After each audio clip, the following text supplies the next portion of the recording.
Well, you don't need me to tell you that coronavirus is wreaking havoc with our lives. For some of us, it's the disappointment and the inconvenience of having the contents of our carefully planned diaries wiped out.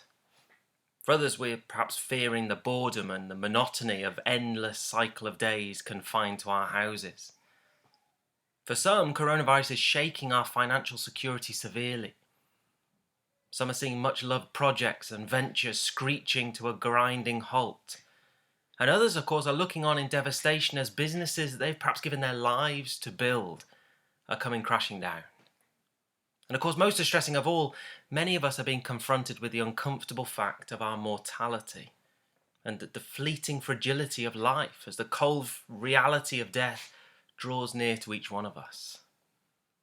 Yet there's no mistaking that coronavirus has brought to the fore something that I think we tend to try to put out of our minds most of the time, which is the fact that life can be frustrating and vexing, painful and hard.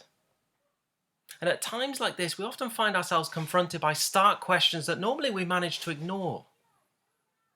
When coronavirus threatens our hobbies, our livelihoods, even our very lives, we're left with the question, well, what's left over? What do we gain from our life here under the sun? How do we find meaning and significance and purpose in a life that seems completely beyond our control? How do we get a handle on life when, just like a bubble, it just pops on our palm every time we try and grab it? How do we find lasting significance when the march of time and ultimately death threaten to erase our most prized achievements? Well, those are the exact questions that are addressed by a book written thousands of years ago.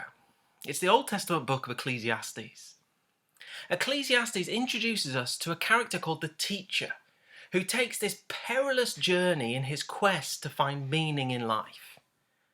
Ecclesiastes follows him through his agonizing struggle.